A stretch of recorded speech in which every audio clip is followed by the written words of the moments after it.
Okey korang, siapa yang kat sini yang mana belum lagi ada cooler box daripada UtanKing, korang perlu ada tau. Okey, untuk kita punya cooler box daripada UtanKing, kita mempunyai saiz 12 liter tau. Yang warna tengah pegang, kita ada lagi untuk saiz 20 liter dan saiz yang paling besar adalah saiz 30 liter tau. Okey, kita mempunyai satu warna sahaja tau.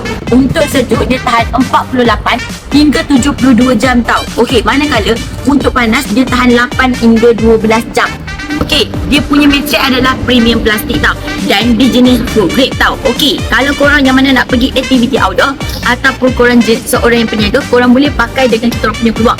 Okey, kalau korang beli untuk kita orang punya cooler box ada free gift tak? Jangan risau kalau beli dengan kita orang punya cooler box, korang akan dapat 5 ice bag dan 1 botol ice cream. So, kalau nak kita orang punya cooler box, dapatkan sekarang di kuning sekarang dan jangan lupa korang boleh tekan button follow tau.